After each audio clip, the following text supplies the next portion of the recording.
Hoje é a sexta e penúltima mensagem da série Conquistadores. E o tema da mensagem de hoje é Conquistadores da Mente. Amém? Eu quero começar lendo um texto da palavra de Deus que está lá em 2 Timóteo, capítulo 1, versículo 7.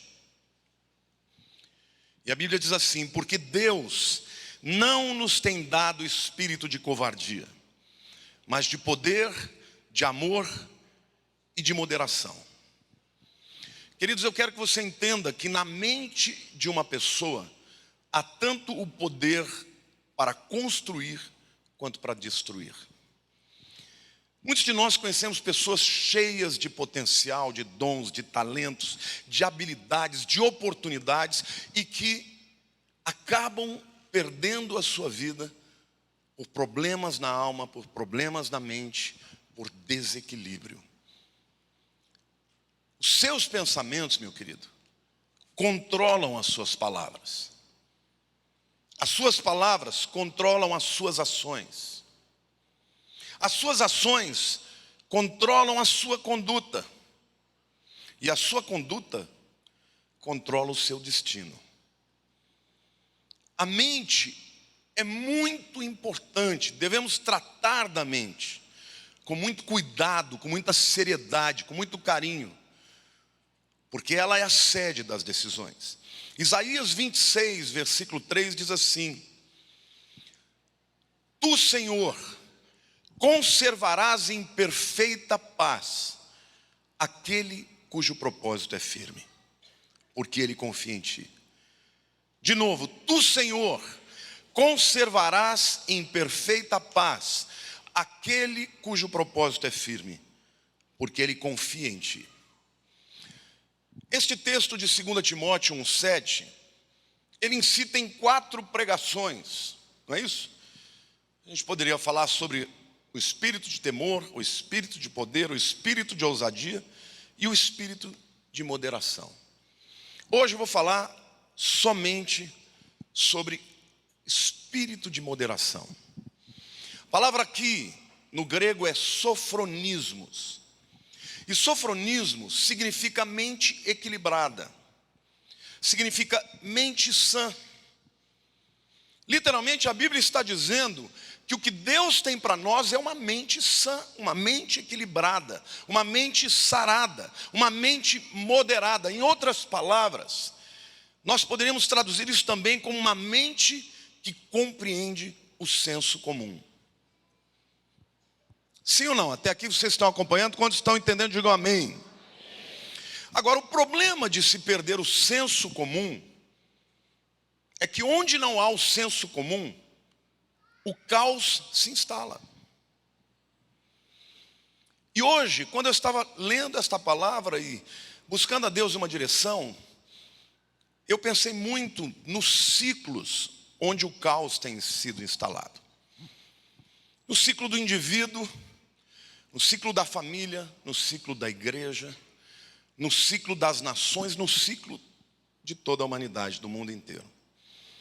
Então hoje eu quero fazer algumas reflexões sobre isso, sobre a importância de nós termos uma mente sã, de termos o senso comum, para termos uma vida de vitória, de conquista, de progresso, de realização, de paz, de alegria, de propósito. Amém? A primeira reflexão que eu quero dizer é que o caos se estabelece quando pessoas perdem o senso comum. E quando eu falar senso comum aqui, você interprete sofronismos, interprete como moderação, espírito de moderação. Muita gente tem perdido o senso comum. Vocês entendem o que é senso comum? Quantos aqui sabem o que é o senso comum? Senso comum é aquele entendimento mais natural. Por exemplo, o senso comum diz que um homem se casa com uma mulher. Não é isso? Esse é o senso comum. O senso comum diz que nem tudo que eu penso, eu falo. Sim.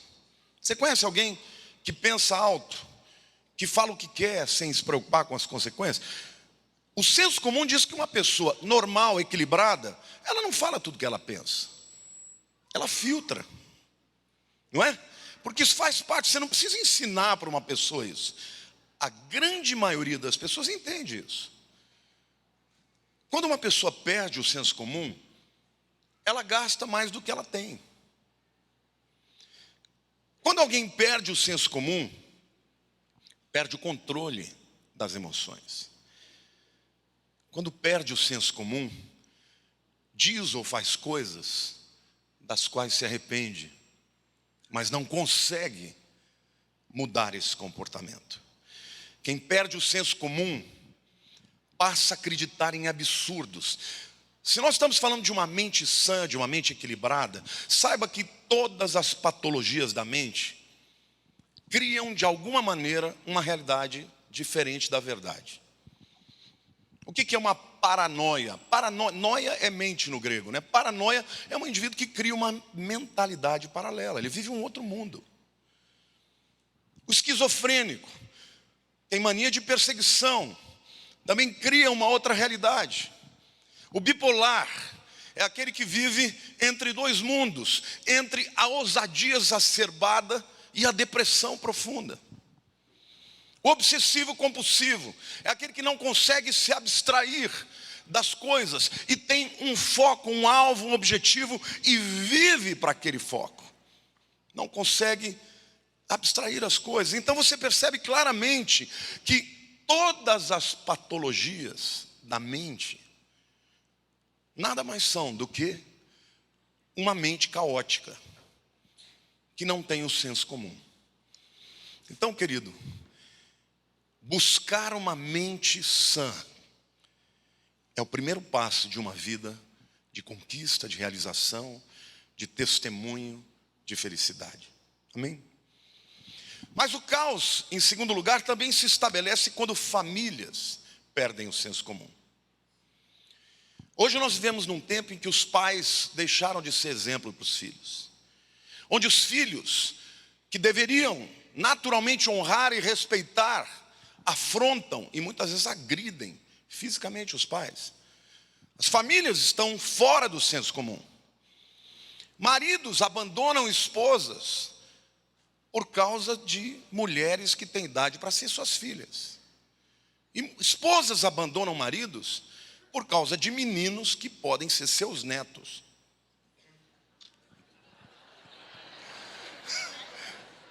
Hoje já está assim. Eu falei de propósito, falei, quero ver se vai causar um impacto que eu... É tricky, né? Vocês estavam esperando filhos, eu lancei um neto aí. Quando homens encostam e deixam as suas mulheres sustentá-los, algo está fora do senso comum. Os papéis da família estão sendo negligenciados. Hoje pessoas se casam sem conhecer o seu papel. E por isso a família hoje está um caos. Porque o senso comum está perdido. Pessoas com a mente insana casam e formam famílias sem uma mente sarada. Amém? O terceiro nível que eu quero dizer para vocês do caos acontece na igreja. O caos se estabelece quando igrejas perdem o senso comum. A igreja perde o senso comum, a sanidade espiritual, quando a igreja relativiza a palavra de Deus. Quando pastores sobem no púlpito para criticar. Outro dia uma ovelha minha disse que estava nos Estados Unidos ouvindo um pregador, e o pregador falou assim: eu não creio em cura, não creio em cura hoje. E ele disse assim: se uma pessoa usa óculos, ela não pode orar por cura, devia orar primeiro pela sua miopia. Isso é o que se ouve nos púlpitos hoje. Isto que as igrejas estão recebendo dos seus pastores. Alguma coisa está fora do senso comum, porque a Bíblia inteira fala de cura de enfermos. Aliás, a Bíblia diz: imporão as mãos sobre os enfermos. Não é o pastor Lamartine ou quem quer que seja, é Jesus que falou. É impossível você quebrar um paradigma como esse sem afrontar a palavra de Deus, e principalmente o próprio Cristo. Então a igreja hoje, ela está perdendo o senso comum. A igreja perde o senso comum quando se corrompe com o sistema desse mundo, quando faz alianças políticas em troca de dinheiro, quando líderes espirituais são lenientes, quando a igreja, que deveria ser a portadora, o instrumento da verdade, se corrompe. Eu entendo muito bem o que é você ter que estar dentro de um sistema político, porque eu já fui deputado. Mas mesmo quando você está dentro de um sistema corrupto, você tem que ser luz do mundo. Porque você trabalha num lugar que provavelmente tem corrupção, tem tudo isso, mas você é luz do mundo. A igreja perde o senso comum quando ela perde o elan, o afã, a unção, o drive, a coragem, a força, a convicção de que ela pode transformar qualquer ambiente. Amém, irmãos? Eu me incomodo muito quando a igreja passa a ter medo da invasão do Islã. Nós não temos que ter medo dos muçulmanos, nós temos que amá-los e mostrar que só há um Deus verdadeiro, e mostrar que só há um Deus que os ama de verdade. Esse povo que está invadindo as nações é um povo sofrido, irmãos. É um povo que crianças não entendem uma vida sem guerra. Quando eles chegam aqui, eles precisam ser abraçados, amados, evangelizados e transformados. Amém? Quantos aqui creem nessa palavra? Diga: eu creio.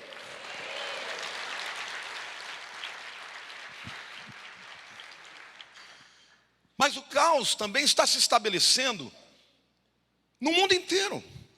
E as nações estão perdendo o senso comum.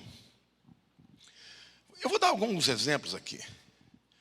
Quando nações elegem reiteradamente políticos corruptos e permitem que eles saboreiem o doce prazer da impunidade, alguma coisa está errada. Quando nações aprovam leis contrárias à verdade e agridem de maneira contumaz aos cristãos, alguma coisa está errada. Por exemplo, no Brasil, um pai não pode mais disciplinar os seus filhos fisicamente, porque tem uma lei da palmada. No Brasil, você pode xingar qualquer pessoa, você pode chamar o presidente da república de ladrão, mas você não pode dizer que você é contra um casamento entre duas pessoas do mesmo sexo. A Bíblia chama isso de chamar o certo de errado e o errado de certo. As nações estão entrando no caos por causa desta quebra de paradigmas, quebra do senso comum. Uma nação perde o senso comum quando instituições que deveriam ser respeitadas são criticadas, vilipendiadas, ridicularizadas. Quando eu estou falando de instituições, eu estou falando do Judiciário, do Congresso Nacional, dos governos, os homens que são investidos de autoridade e que deveriam lutar pelo desfavorecido, sim ou não? Não é isso, irmãos? Agora, quais são os sistemas do mundo em que os homens não estão se corrompendo no poder? É por isso que está acontecendo o caos. Você pensa que isso acontece só no Brasil? Está acontecendo no mundo inteiro. E a quinta reflexão, para depois eu começar a pregar sobre o texto, é que o caos se estabelece quando o mundo perde o senso comum. Quantos aqui vocês já ouviram falar sobre pós-modernidade? Essa é uma palavra que a grande maioria não entende muito bem, porque nem sabe para que a gente discute um negócio desse. Mas é importante que você entenda que, na verdade, a filosofia ela só tenta criterizar, ela só tenta dar numa nomenclatura e entender as mudanças da sociedade. Por exemplo, quantos aqui já ouviram falar sobre René Descartes? René Descartes, ele é o pai do modernismo. Ele foi a pessoa que rompeu com a visão medieval. A visão medieval, tudo era Deus, tudo se explicava por Deus, a ciência praticamente não existia. E então Descartes vem e começa um novo movimento chamado movimento moderno, em que a razão passa a ser o elemento mais importante na busca da verdade. Por exemplo, dentro da visão cartesiana, uma coisa é certa ou errada. Se tem duas pessoas discutindo sobre qualquer tema, um está certo e o outro está errado. A visão moderna é isso. Os parâmetros são definidos. Então, claramente, trouxe um prejuízo para o evangelho, porque tudo que era metafísico, tudo que era espiritual, passou a ser questionado. Não pode ser provado, não pode ser experimentado no laboratório. Não é verdade. Mas vocês acham que esse é o pior? Não é o pior. Porque o movimento pós-moderno, ele rompeu com tudo isso. Mas no movimento pós-moderno, eu quero mostrar para vocês como a gente vive nesse momento. Não existe nada definitivo. Se eu chego para você e falo, eu adoro o Deus sapo. O indivíduo pós-moderno vai dizer, puxa, é bom para você? Deus te abençoe. Quá, quá. Eu adoro o Deus Sol. Vocês estão entendendo? No movimento pós-moderno, há uma ruptura com a estética, com a moral. Por exemplo, dentro da visão modernista, se o indivíduo fosse um arquiteto, ele iria fazer uma casa num estilo, ou barroco, rococó, ou neoclássico, ou moderno. A visão pós-moderna fala, não, eu não tenho que ficar dentro desses parâmetros. Eu quero uma escultura clássica, eu quero uma parede com tijolos aparentes, eu quero ferro misturado com um lustre altamente rebuscado de cristal. Ou seja, é uma mistura de tudo. Dentro da visão pós-moderna, existem 3 elementos importantes. O que eles chamam de homens econômicos, ou seja, o que importa na vida é você realizar e prosperar. O homem lúdicos, ou seja, o que importa na vida é eu gostar. Faz bem para você? Então, que assim seja. Agora eu pergunto para você, a Bíblia é assim? A Bíblia diz que só tem um Deus. Então, se o modernismo questionava a veracidade da palavra, de maneira a dizer, não é lógico, eu não posso compreender, então eu não posso aceitar. O pós-moderno, ele questiona, dizendo, não, é bom para você, que ótimo, mas não é bom para mim. Então é uma outra maneira de se afrontar a verdade. E é isto que domina e que determina o mundo hoje. Você pode ver o mundo inteiro hoje. As pessoas estão livres para escolher o que querem. E é exatamente isso que norteia as igrejas, gente. Está cheio de gente dentro da igreja que ouve a palavra, entra por aqui, sai por aqui, porque simplesmente fala, é bom para ele, mas não é bom para mim. Não tem que ser assim. Por quê? Porque a Bíblia não é mais a palavra de Deus. Pode ser no discurso, mas não na prática. E isso tem gerado um caos.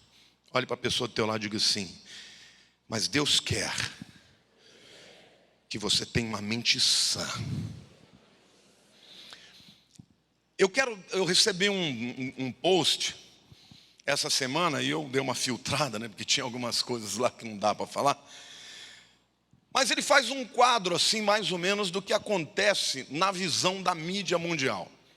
Por exemplo, se você pega 2 pessoas, um não islâmico, atacando um islâmico, como é que a mídia fala que acontece? Islamofobia. Sim ou não? Se o islâmico ataca o não islâmico, o que eles falam? Reação à islamofobia. Se um islâmico ataca outro islâmico, aí eles passam a Gisele Bündchen. Não discute o assunto.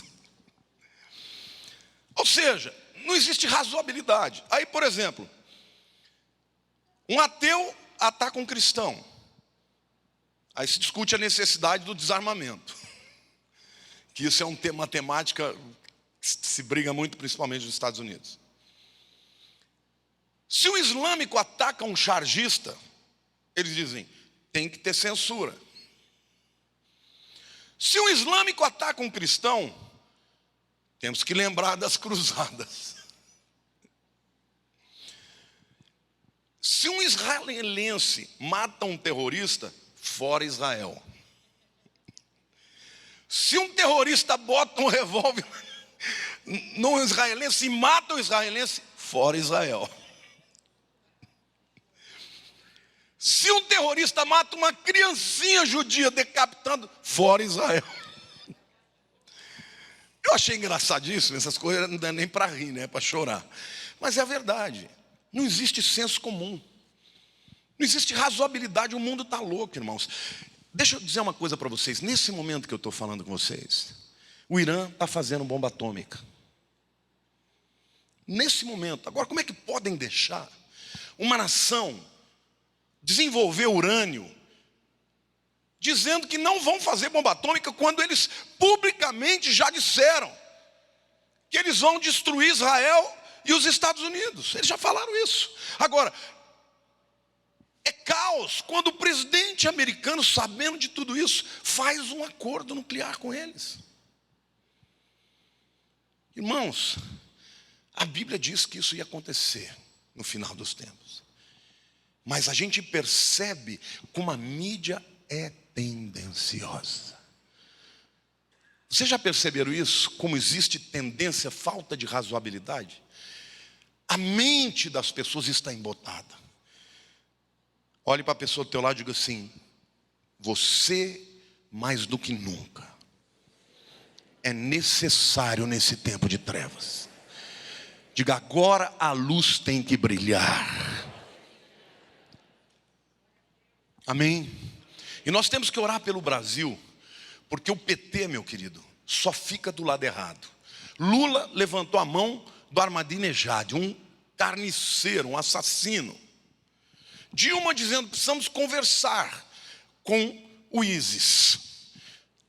O senso comum não está morrendo, ele já está morto. Só que Deus tem uma igreja. A Bíblia diz que o anticristo não pode se levantar enquanto aquele que o detém não seja retirado. Nós ainda estamos aqui. Não vão determinar o que nós vivemos. Amém? A igreja ainda pode ser resistência, resistência espiritual, resistência intelectual, resistência política. A igreja tem que fazer diferença, irmãos. Onde o evangelho chega, o verdadeiro evangelho, há uma transformação na sociedade. Esta visão do evangelho só para mim, eu só quero a minha bênção, eu só quero conquistar a minha questão individual, financeira. Esta visão, ela é totalmente pós-moderna. Totalmente. O homem que perde a consciência de responsabilidade, ele já está insano, porque você acreditar que fechar os ouvidos, fechar os olhos, não vai acontecer nada com você, acontece, se nós não agimos e não interferimos. Logo, o caos vai bater na nossa porta. Mas agora eu quero, na sexta reflexão, falar para vocês como conquistadores conquistam através de uma mente sã. O texto de 2 Timóteo 1,7, ponha por favor de novo. Porque Deus não nos tem dado espírito de covardia. Então vejam como esse substantivo, a covardia, contrapõe a todos os outros: poder, amor e moderação. Na verdade, estes elementos, esses substantivos são intercambiáveis. E contrapõe o espírito de temor, que é o caos. Porque o medo é o que inibe a sua conquista. Saiba disso. Deus não te chamou para ser medroso, Deus te chamou para ser ousado. Olhe para a pessoa do teu lado e diga: você tem capacidade para ser ousado, para avançar, para romper limites, para romper barreiras. Você tem de Deus este chamado, esta capacidade, e com a mente sã, você vai além das pessoas que estão ao seu redor. Amém? Quantos podem aplaudir o Senhor e dizer: eu creio?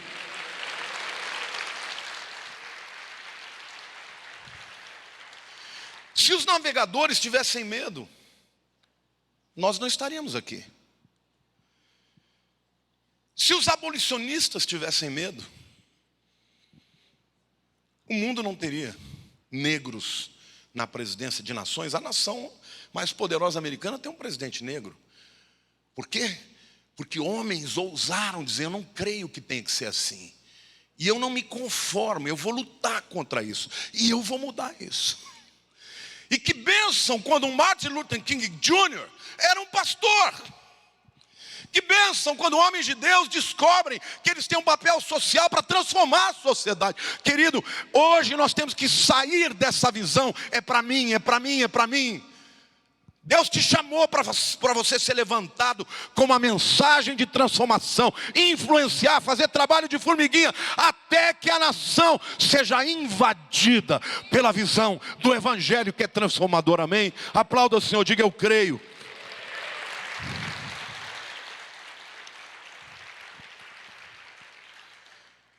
Se Cristo tivesse sido dominado pelo medo, teria descido da cruz, ou nem ido até a cruz. Mas graças a Deus ele não desistiu. E por isso nós temos a certeza do perdão. Amém? Uma mente sã precisa do poder de Deus. Deus não nos tem dado espírito de temor ou de covardia, mas de poder. Olha para a pessoa do teu lado e diga assim: esta concessão é democrática, é para todo mundo. Diga: é para o pobre e para o rico, para o jovem e para o velho. Querido, tem gente que começa a envelhecer, já começa a fazer plano de sentar na cadeira de balanço. Deus não tem cadeira de balanço. Quando você começar a procurar cadeira de balanço, amarra, quebra o pé dela. Porque, querido, quando Deus quer levantar alguém, vocês vejam, Josué e Caleb foram homens que tiveram que aguardar 40 anos por causa da incredulidade de uma geração. Mas quando eles chegaram diante da conquista, Caleb vira para Josué e falou: Josué, você é o líder agora, né? Você lembra o que Moisés me prometeu? Eu quero esse monte aqui, ó. Ele tinha 85 anos. Caleb 85 e Josué 80. Literalmente ele falou: me dá esse monte, porque eu ainda sou jovem. Eu ainda estou forte para lutar. Ele tinha que lutar contra gigantes. Querido, Deus te deu espírito de poder. Queridos, eu tenho respondido de 80 a 100 pessoas por dia. E a grande maioria falando de depressão. Você pensa que são pessoas velhas? Não, estou falando de jovens de 15, 16 anos querendo acabar a vida, porque a mente está debaixo do caos. Mas o Evangelho é a boa notícia de Deus, é o poder de Deus para a salvação, primeiro do judeu e depois do grego. Amém? Deus quer que você seja poderoso na mente. Passar por agruras, tristezas e até depressões químicas qualquer um pode passar, mas você pode escolher não ficar nesse estado. Cutuca a pessoa ao teu lado e diga assim: você pode sair da depressão quando você decide que o poder de Deus vai operar na sua vida. Amém? Quando o abalo vem sobre a nossa vida, somente quem tem o poder de Deus na mente pode enfrentar a luta, a dor, as perdas, as dificuldades. Somente quem tem o poder de Deus. E estas coisas vêm, Não vem porque você está em pecado, não vem porque simplesmente você errou de estratégia, vem porque é natural da vida. É natural você perder pessoas que você ama, passar por uma dificuldade, mas aquele que tem Deus passa por elas, com a mente sã, porque Deus fortalece aquele que nele confia, Deus conserva aquele que nele crê com um propósito firme. Amém? Quando Satanás lança os ataques contra a tua mente, somente quem tem o poder de Deus permanece inabalável. Tem um texto de Efésios 6, versos 11 a 15, que fala sobre a batalha espiritual. Esse texto é muito interessante, todo mundo prega nele, sobre as armas da nossa guerra, lindo, maravilhoso, isso tudo é verdade. Mas eu quero destacar só algo muito interessante aqui. Eu vou ler o texto com vocês e depois vou falar. Revestivos de toda a armadura de Deus, para poderdes ficar firmes contra as ciladas do diabo. Porque a nossa luta não é contra a carne e o sangue, e sim contra principados e potestades, contra os dominadores desse mundo tenebroso, contra as forças espirituais do mal nas regiões celestes. Portanto, tomai toda a armadura de Deus, para que possais resistir no dia mau, e depois de terdes vencido tudo, permanecer inabaláveis.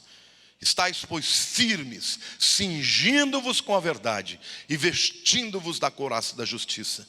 Calçai os pés com a preparação do evangelho da paz. Nesse pequeno trecho aqui, nós temos 4 vezes a palavra ristemi no grego. Ristemi é a palavra traduzida aqui por firmes. E uma vez das 4 é antistemi, que é mais do que ser firmes. Anti é contra. Ristemi, antistemi significa estar firme contra o diabo. Ou seja, numa posição de agressão, de invasão contra ele. Não é aquele resistir, ai meu Deus, misericórdia. Não, eu estou indo para cima dele. Então veja, 4 vezes na guerra, Deus está dizendo, eu te dou a minha armadura. Você não vai usar as suas armas, são minhas, são espirituais, são poderosas, são suficientes. Mas de você, eu quero uma coisa. Olha para a pessoa do teu lado, que Deus quer de você uma coisa. Diga, firmeza. O texto diz, revestivos em primeiro lugar, revestivos de toda a armadura de Deus, para poderes ficar firmes. Diga, firmes. Contra as cidadelas, contra as ciladas do diabo. Firmeza. Satanás, ele começa a trabalhar na sua mente, porque se ele te vencer na mente, você baixa a guarda. E ele usa de muitos subterfúgios, de muitos instrumentos, estratagemas. Ele apresenta o teu passado, as suas dores, as suas decepções, o desamor, tudo desculpa para destruir. Então você vai ter que decidir, quantos aqui querem viver? E viver, a gente tem que viver bem, amém ou não? Se você quer viver bem, você tem que decidir, eu não vou ficar preso às coisas que ele me aponta no passado. O passado está sepultado, meu querido, o futuro está no ventre. Você tem que viver o presente e viver bem, viver na graça de Deus, viver crendo que Deus tem tudo que você necessita para ser mais do que vencedor, para ser luz nas trevas, amém ou não? Então, querido, seja firme, firme.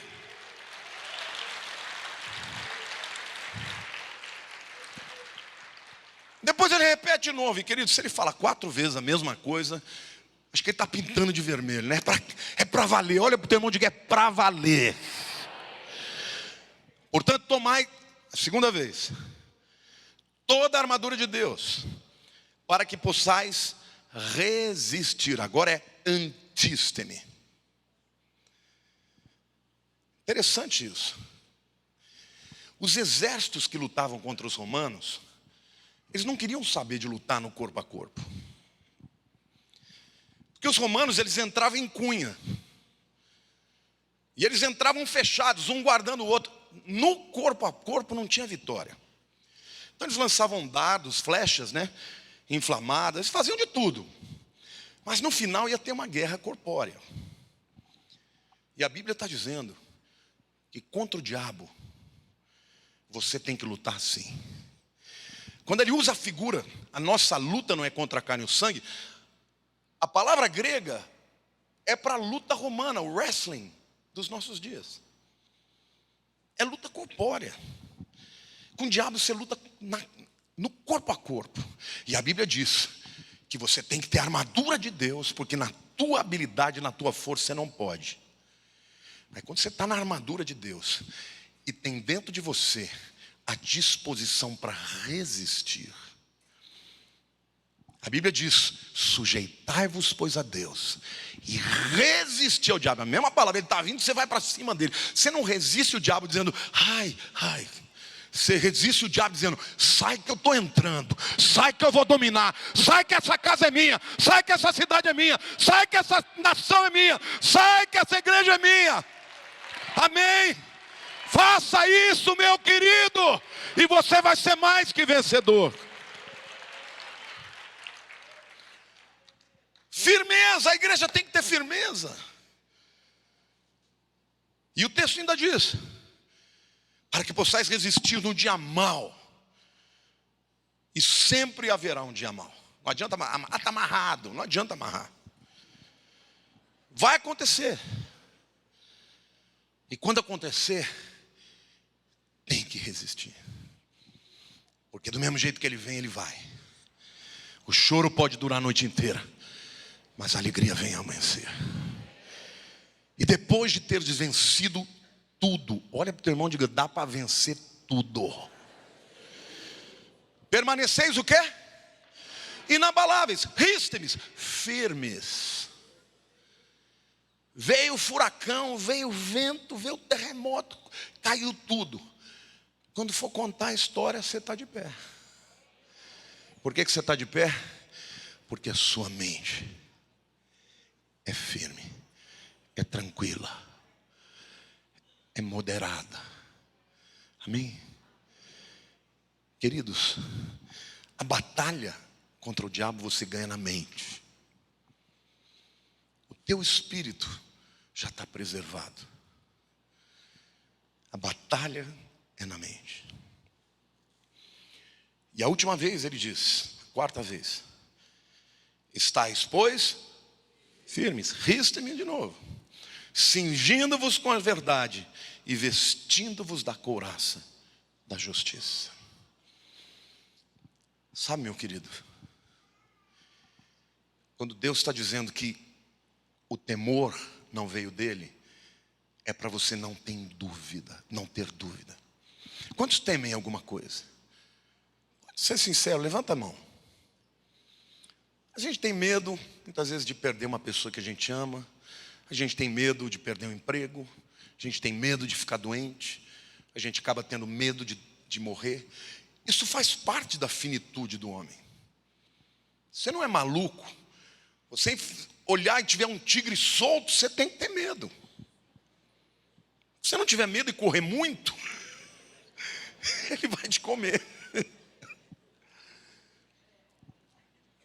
Agora, você viver com medo, o que Deus está dizendo para você, você não precisa perguntar para mim se não é meu. Não, não é meu. Eu não dou para ninguém medo.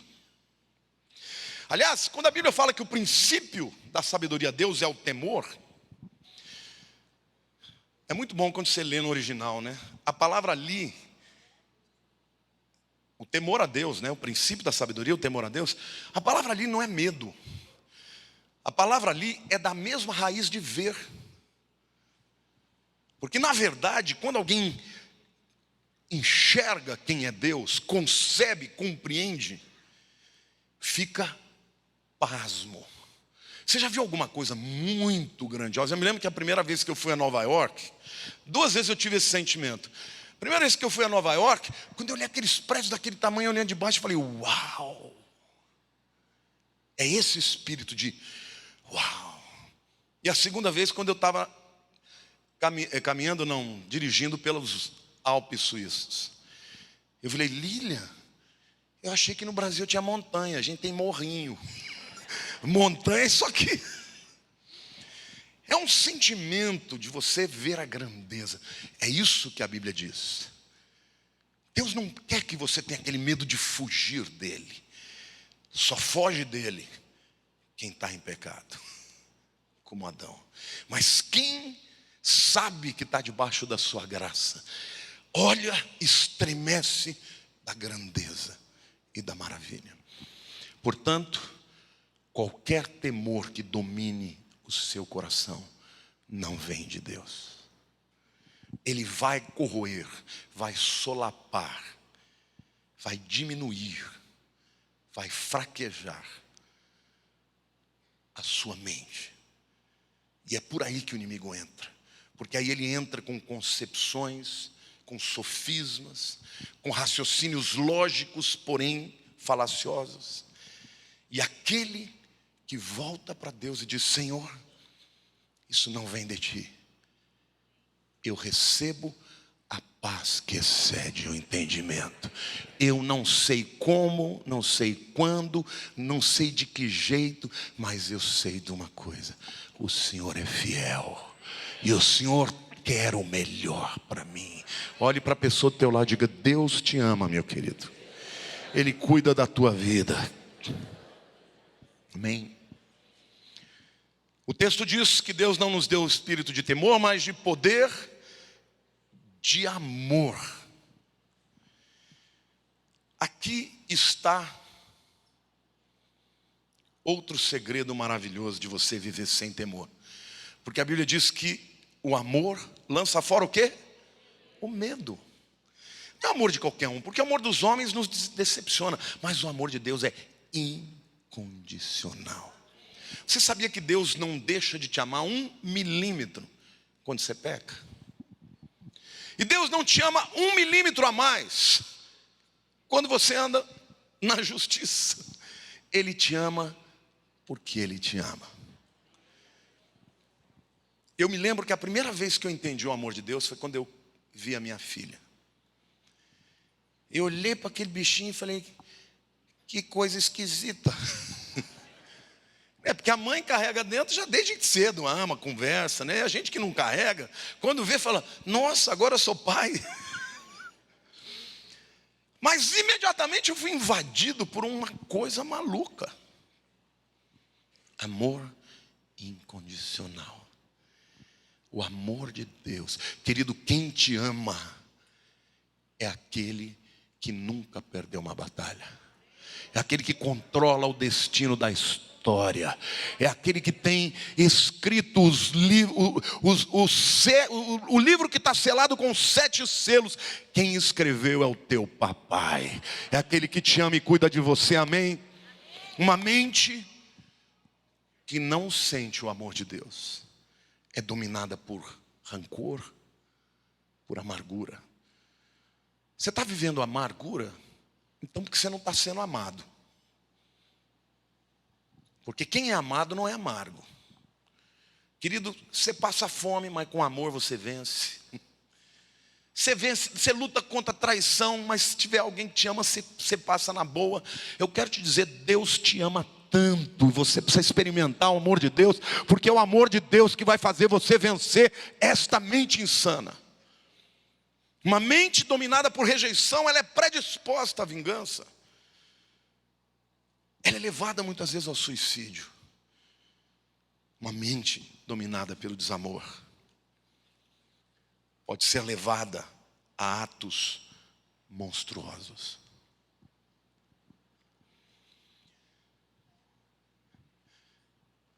Conheço muita pessoa que fala que é crente, mas é perversa. Que tem prazer quando o outro sofre. Que tem prazer que Deus vai estabelecer juízo muitas vezes sobre a terra. Deus não quer isso para a tua vida. Quando certa vez Jesus passou por Samaria e ele foi rejeitado, João falou, Senhor, estamos aqui, Se o Senhor quiser, a gente manda descer fogo do céu. Por isso que eles foram chamados de filhos do trovão, né? Eles queriam julgar todo mundo ali. E Jesus falou: escuta, vocês não sabem a que espírito vocês servem? Porque o Filho do Homem não veio para julgar, mas para salvar. Uma mente cheia de amor tem misericórdia pelo pecador, tem misericórdia pelo que errou, tem misericórdia pelo que sofre, tem misericórdia por aquele que não conhece a verdade. E este é o evangelho que nós temos que pregar. O evangelho que nós temos que pregar não é a favor do pecado de maneira nenhuma, porque pecado é pecado e gera morte. Mas ele sempre dirá: Deus te ama e pode transformar a sua vida. Quantos aqui creem que Deus pode fazer isso na nossa vida? Essa é a igreja que Deus quer levantar nos últimos dias. Uma igreja que ama e que tem uma mente equilibrada e que pode ser instrumento poderoso de transformação na sociedade. Amém? Quantos aqui querem receber de Deus uma mente assim? Vamos ficar de pé, queridos.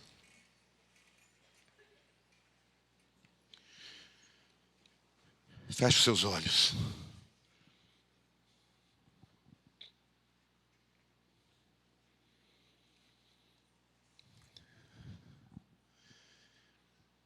Conquistadores precisam, antes de mais nada,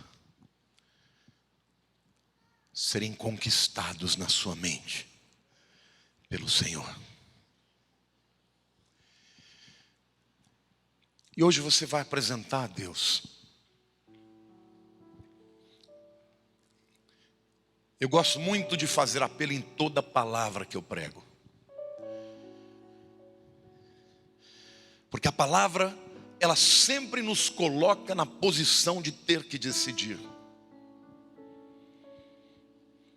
E hoje o que Deus quer dizer para você, querido, que não importa a circunstância em que você esteja vivendo, Ele continua Senhor. Você não precisa temer.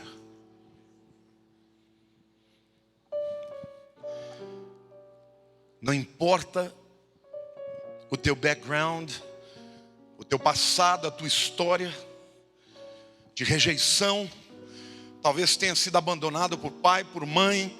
Talvez tenha sido criado pelos pais, mas por pais caóticos, desarmoniosos, violentos. Isso tenha provocado em você feridas profundas. E o diabo quer te dizer que você tem que viver assim, fraco, medroso, cheio de defeitos.